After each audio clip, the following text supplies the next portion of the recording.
ഈശോയിൽ എത്രയും സ്നേഹം നിറഞ്ഞവരെ, ഓഗസ്റ്റ് മാസം 16-ാം തീയതി ആണ്ടുവട്ടത്തിലെ 19-ാമത്തെ ആഴ്ചയിലെ വെള്ളിയാഴ്ച തിരുസഭ നമ്മളുടെ വിചിന്തനത്തിനായി നൽകുന്ന സുവിശേഷ ഭാഗം വിശുദ്ധ മത്തായിയുടെ സുവിശേഷം 19-ാം അധ്യായം 3 മുതൽ 12 വരെയുള്ള തിരുവചനങ്ങളാണ്.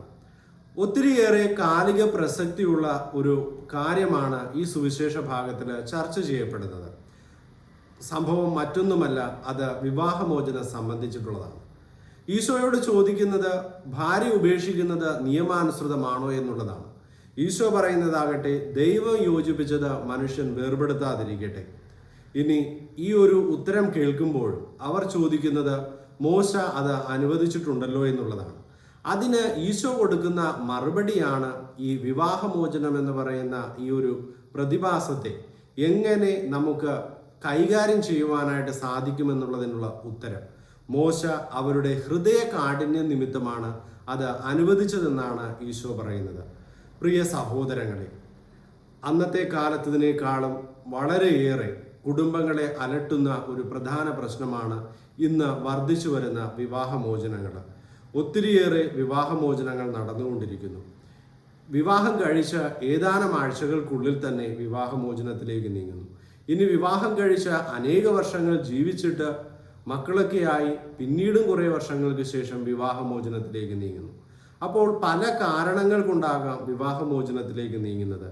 എങ്കിൽ എന്തു തന്നെ ആയിക്കൊള്ളട്ടെ, ഇതിനൊക്കെ ഒരു ഉത്തരമെന്ന് പറയുന്നത് ഹൃദയ കാഠിന്യമാണ് ഈ ഒരു കാര്യത്തിലേക്ക് നയിക്കുന്നത് എന്നുള്ളതാണ് നമുക്ക് മനസ്സിലാകുന്നത്. അതിനാൽ ഈ ഒരു തിരുവചന ഭാഗം ധ്യാനിക്കുമ്പോൾ നമ്മൾ തിരിച്ചറിയുന്നുണ്ട്, പ്രത്യേകിച്ച് കത്തോലിക്ക സഭയുടെ മതബോധന ഗ്രന്ഥം 2384, 2385 പാരഗ്രാഫുകളിൽ നമ്മൾ വായിക്കുന്നുണ്ട്, വിവാഹമോചനം തിരുസഭ അംഗീകരിക്കുന്നില്ല. അത് കുടുംബത്തെ ശിഥിലമാക്കുന്ന ഒരു തെറ്റായിട്ടാണ് തിരുസഭ പഠിപ്പിക്കുന്നത്. അങ്ങനെയുള്ള ഒരു തെറ്റിനെ നമ്മളുടെ ജീവിതത്തിലേക്ക് കടന്നു വരുവാനായിട്ട് നമ്മൾ അനുവദിച്ചുകൂടാ. അങ്ങനെ അനുവദിക്കുന്നതിനുള്ള കാരണമായിട്ട് ഈശോ പറയുന്നത് ഹൃദയ കാഠിന്യമാണ്. മരണം വരെ ഒരുമിച്ച് ജീവിച്ചു കൊള്ളാമെന്ന് സഭയുടെ മുൻപിൽ ദൈവത്തിന് വാഗ്ദാനം കൊടുത്തിട്ട് പിന്നീട് മാറി ചിന്തിക്കുകയും വഴിമാറി സഞ്ചരിക്കുകയും ഒക്കെ ചെയ്യുന്നുണ്ടെങ്കിൽ അത് മറ്റൊരു കാരണവുമല്ല, ഹൃദയ കാഠിന്യം തന്നെയാണ്. അതിനാൽ വിവാഹമോചനത്തിലേക്ക് നീങ്ങുമ്പോൾ തിരിച്ചറിയേണ്ട ഒരു കാര്യം, എൻ്റെ ജീവിത പങ്കാളിയോട് എൻ്റെ ഹൃദയം കഠിനമാവുന്നു എന്നുള്ളതാണ്.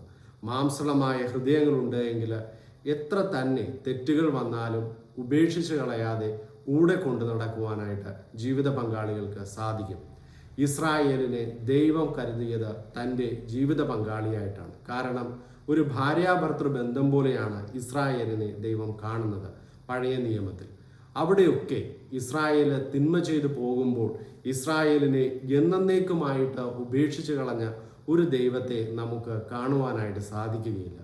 ഇസ്രായേലിനെ കൂടെ കൂടെ പിറകെ ചെന്ന് ചേർത്ത് നിർത്തി എല്ലാ തെറ്റിലേക്കും പോകുമ്പോഴും അന്യദേവ ആരാധനയിലേക്കൊക്കെ പോകുമ്പോഴും കൂടെ ചേർത്ത് നിർത്തി തിരികെ കൊണ്ടുവന്ന് എന്നും തൻ്റെ മണവാട്ടിയായിട്ട് കാത്തു സൂക്ഷിക്കുന്ന ഒരു ദൈവത്തെയാണ് പഴയ നിയമം നമ്മുടെ മുമ്പിൽ പരിചയപ്പെടുത്തുന്നത്. ഇത് തന്നെയാണ് എല്ലാവരുടെയും മുൻപിലുള്ള മാതൃക. ജീവിത പങ്കാളി അവിശ്വസ്തത കാണിച്ചാലും ചേർത്ത് നിർത്തുവാൻ കഴിയുക എന്നുള്ളത് വലിയ ഒരു ദൈവകൃപ തന്നെയാണ്. അപ്പോൾ അങ്ങനെയുള്ള സാഹചര്യങ്ങളിലും ഹൃദയം കഠിനമാക്കാതെ മാംസളമായ ഹൃദയത്തോടുകൂടെ ചേർത്ത് നിർത്തി വിവാഹമെന്ന കൂദാശ മുന്നോട്ട് കൊണ്ടുപോകുവാനുള്ള കൃപ നമുക്ക് യാചിക്കാം. ദൈവം നമ്മെ അനുഗ്രഹിക്കട്ടെ.